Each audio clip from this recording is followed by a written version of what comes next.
अस्सलाम वालेकुम जी। Welcome to inventory management tutorials on Google Sheets. अच्छा, इस वीडियो में हमने इन्वेंट्री की शीट क्रिएट करनी है। पिछली वीडियो का रिकैप है तो मैंने किया क्या था। मैंने सबसे पहले आइटम्स का टेबल बनाया था। यहाँ पे हम अपनी आइटम्स ऐड करते रहते हैं।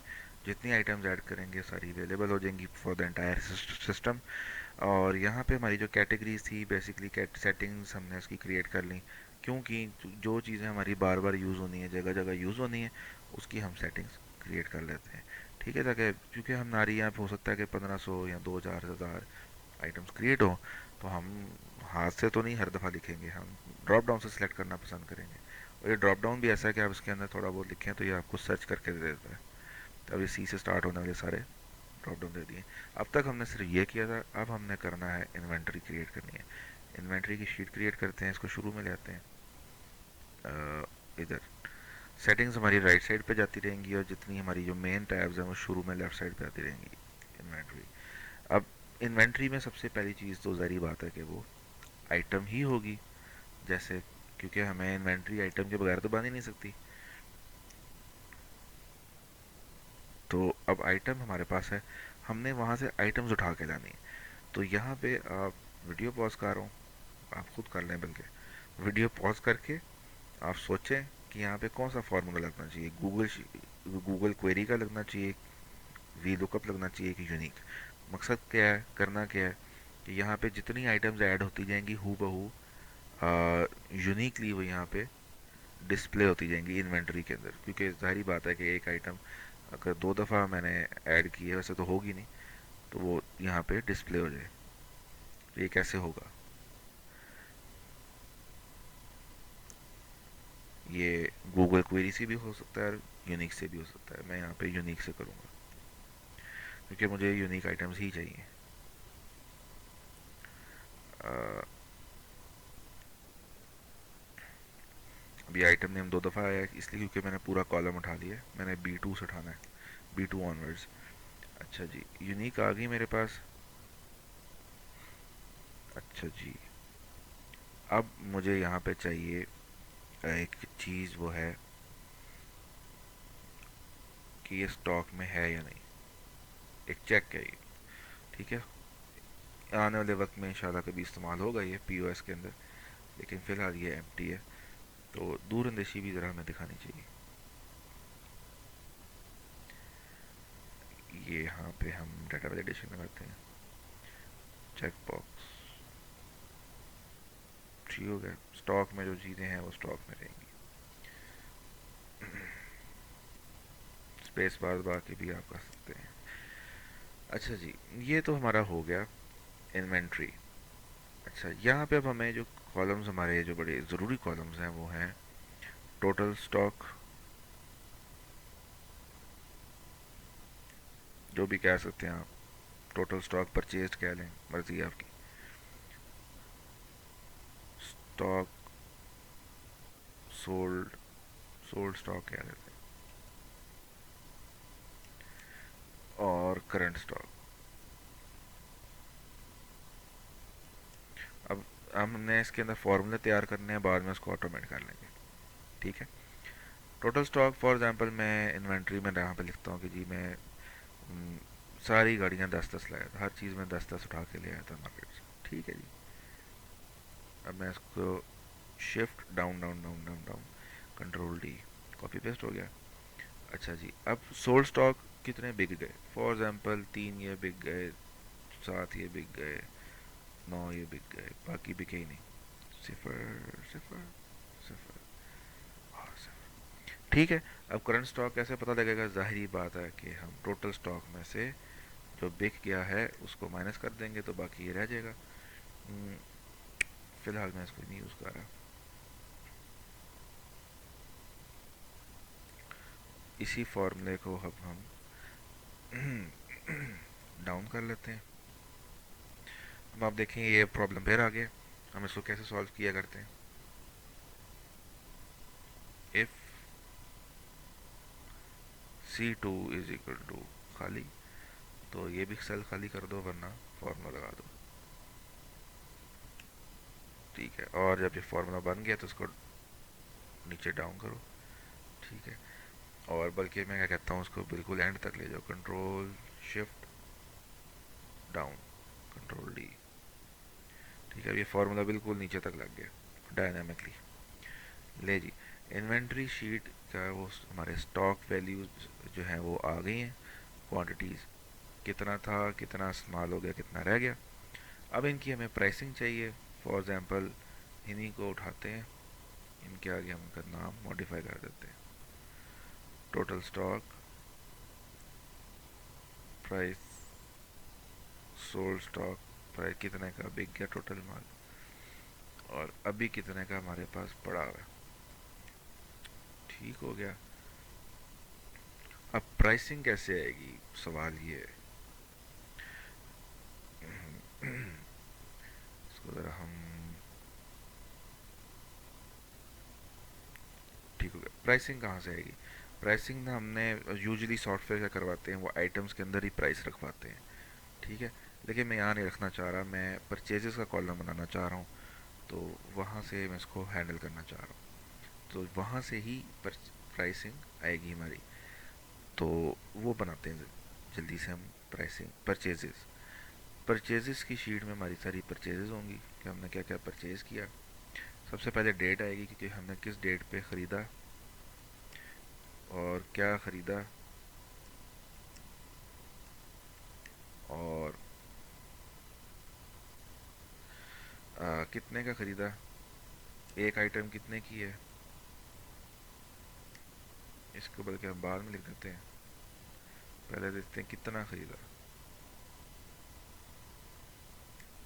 कितने का एक आइटम थी और टोटल कॉस्ट कितनी पड़ी है।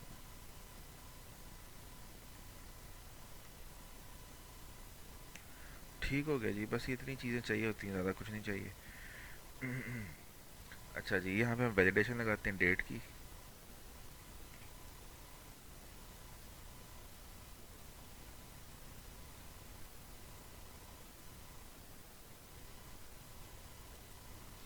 अच्छा जी, यहाँ पे अब हम ये नहीं चाहते कि हम हाथ से बार बार लिखें, हमें यहाँ पे ड्रॉप डाउन चाहिए। अब हम जाके चेक चेक करते हैं कि क्या आइटम्स को हमने सेटिंग्स में सेव किया हुआ है, नहीं किया हुआ। तो अब हम आइटम्स को सेटिंग्स में सेव करते हैं, यूनिकली उठाएंगे, जितनी यूनिक आइटम्स है सारी आ जाएं, और आइटम्स उठाएंगे।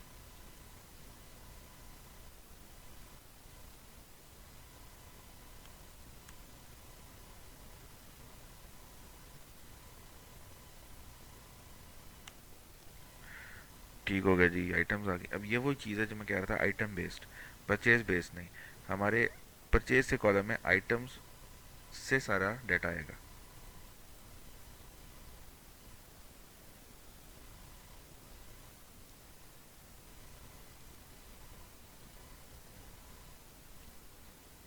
अब ये देखें, यहाँ पे हम सिलेक्ट करेंगे डेट, कि जी हमने 14 तारीख को फुटबॉल ख़रीदा। कितने ख़रीदे? 8 ख़रीदे, तो 10 ख़रीद लेते हैं, बुरा ना मान जाए। ठीक है, एक फुटबॉल हमें कितने का पड़ा? यार हमें 550 का मिला था, और हमने आगे बेचना है। नहीं, ये बेचना नहीं, बेचने की चीज़ यहाँ नहीं डालेंगे। ठीक है, अभी हम तो परचेज़ करके लाए हैं, पहले कैसे फ़ैसला कर लें। तो ये वैसे अच्छी चीज़ है, ये खुद ही फार्मूला बना देता है। अच्छा जी, फार्मूला भी ऐसे इसने अधूरा बनाया है, इसने मल्टीप्लाई किया यूनिट कॉस्ट को क्वांटिटी से, कि एक आइटम 550 की थी, 10 कितने की थी, दोनों को मल्टीप्लाई कर दो, ज़रब कर दो। If C two is equal to खाली खाली, देन रिमेन खाली खाली, अदरवाइज। ये फार्मूला लगा रहे हैं। ले जी, ये तैयार हो गया हमारा फार्मूला, हमारी परचेज शीट भी तैयार हो गई है। अच्छा जी, यहाँ से अब हमने उठाना है वी लुकअप लगा के यूनिट कॉस्ट। बड़ा इजी है। ठीक है जी,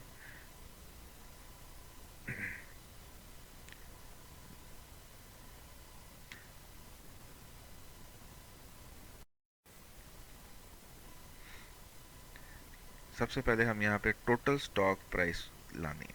टोटल स्टॉक प्राइस का मतलब ये है कि एक यूनिट जो था, ये वाला, एक्चुअली ये वाला कॉलम की बात हो रही है कि ये वाला माल कितने का है। ठीक है, फुटबॉल हमारे कितने के आए हैं। ठीक है, तो इससे पहले कि हम सारी एंट्रीज करें और हमारे पास कुछ वैल्यूज़ आए कुछ ना आए, हम सारी एंट्रीज यहाँ पे कर लेते हैं, इन्वेंट्री से हम सारी उठाते हैं वैल्यूज़ इस तरह। और इधर हम कंट्रोल शिफ्ट वी करते हैं, अगर कंट्रोल वी किया तो हमारे ड्रॉप डाउन उड़ जाएंगे, डिलीट हो जाएंगे। अच्छा जी। और ये हमारे सब के सब 10 ही थे, और ये हमने सारे के सारे उठाए थे एक ही दिन। कुछ हमें 550 का पड़ा, रिमोट कंट्रोल कारी जो थी हमारी वो महंगी हमें आई है 1200 की। 550 का फुटबॉल था, जो ब्रिक्स थी वो हमें पीछे 660 की पड़ी है। डायनासोर हमारा जी 900 का मिला है, और टेनिस बॉल हमें 40 का मिला है। और क्या कह सकते हैं, डॉल हाउस हमें ये भी 700 का मिला है, और डोरेमोन बैग ये भी 700 का मिला है। चलो 700 460 ऐसे कर लो। ठीक है। अब ये हमने 14 तारीख को ख़रीदा है। फिर हमने क्या किया है, हमने 15 तारीख को चंद चीज़ें और ख़रीदी हैं। ठीक है। वो हमने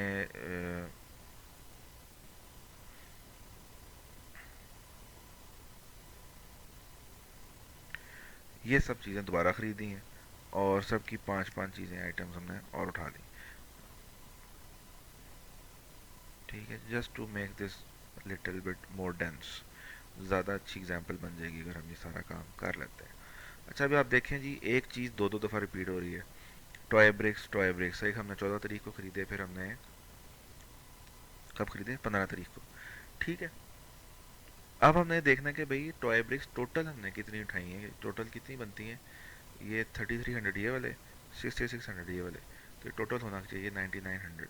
ये कैसे करेंगे, तो इसका बड़ा आसान सा हल है। सम इफ का हमारे पास फार्मूला है। सम इफ मतलब कि उसी वक्त प्लस करो अगर कोई कंडीशन मीट होती है। इफ़ का मतलब होता है कंडीशन। ठीक है। अब मैं ज़रा स्पीड इसलिए बोल रहा हूँ कि ताकि आप बार बार पीछे रिवाइंड करके सुन लें। मैं स्लो बोलूँगा तो जिन लोगों को चीज़ें पता है वो बोर हो जाते हैं कि यार पता आगे बताओ। तो जिनको नहीं पता, मैं बोल तो दिया, वीडियो पीछे करके जाके सुन सकते हैं। नहीं समझ आती कमेंट कर ले, मैं इसका जवाब दे दूँगा। अच्छा जी। सम इफ क्या का मतलब है यार, मुझे अब मैं आपको नेचुरली इंसान कैसे सोचता है। इंसान ये सोचता है यार, इस रिमोट कंट्रोल कार को की मैंने टोटल, जब मैंने परचेजेस की थी रिमोट कंट्रोल कार की, जो मैंने टोटल परचेजेस की हैं उसकी सम वैल्यू क्या है, टोटल वैल्यू क्या है, जितनी दफ़ा भी ख़रीदा है माजी में से लेके हाल तक। तो इस पूरे टेबल में आप ढूंढते, अच्छा ये रिमोट कंट्रोल कार है इस पूरे टेबल में, और टोटल ये है। अच्छा, एक ये हो गया टोटल, और नीचे कोई और है, अगर तो है तो वो प्लस हो जाएगा। सिंपल। इसकी थोड़ी तरतीब थोड़ी डिफरेंट है वी लुकअप से, बाकी सारी चीज़ें वही हैं। अब हम इसमें इसमें पहले हम रेंज सेलेक्ट करते हैं, बाद में की वैल्यू। अब हम रेंज सेलेक्ट कर लेते हैं, ये वाली, कि भाई इसमें ढूंढो, क्या ढूंढो, B2। B2 क्या है, वेट अ सेकेंड, इसमें ढूंढो रिमोट कंट्रोल कार A2। ठीक है। अच्छा, जब मिल जाए तो क्या करना है, इस रेंज में A2 ढूंढो, और अगर मिल जाए तो फिर क्या करना है, फिर भाई आपने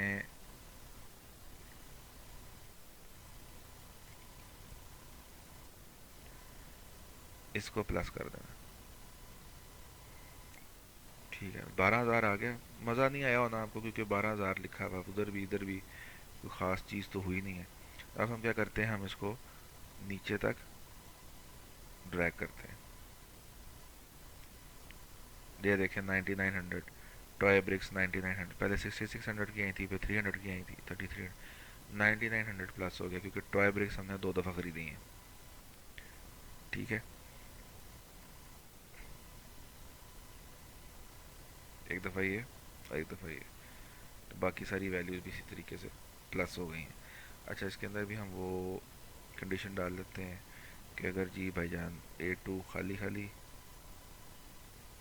तो सही खाली खाली रहे, वरना प्लस कर दें, सम इफ कर दें, और इसको हम नीचे तक ले जाते हैं। ठीक है, इसी तरीके से हमारा एक है सोल्ड स्टॉक प्राइस। इस सोल्ड कहाँ से आएगा, इसके लिए अभी हमें बनाना पड़ेगा परचेजेस, सॉरी, सेल्स। रजिस्टर होता है ना जहाँ पे हम लिखते हैं बेसिकली, ये हमारा ये सारा खाता है। ठीक है। अच्छा, अगर हम ये सब काम ना करें तो हमें हाथ से लिखना पड़ेगा सारा। यार टोटल स्टॉक इतने का आया था, उसमें से इतने का बिक गया, उसमें से फिर ये इतना रह गया। यही करेंगे ना आप? ठीक है। तो ये है सारा मैनुअल तरीका। अब हम क्या करेंगे नेक्स्ट वीडियो में, चूंकि अभी हमने सेल रजिस्टर बना लिया, नेक्स्ट वीडियो में हम इसके अंदर सेल रजिस्टर की सारे कॉलम लिखेंगे, डाटा फिल इन करेंगे और कनेक्ट कर देंगे, ऑटोमेट कर देंगे हर चीज़। ठीक है। अगर आपको समझ नहीं आया आप पूछ सकते हैं, कमेंट कर सकते हैं। और अगर अच्छी लगी वीडियो तो लाइक कमेंट शेयर ज़रूर करें, सब्सक्राइब का बटन दबाएं और बेल को ज़रा ज़ोर से मारिएगा। Thank you so much for watching. Take care. अल्लाह हाफिज़।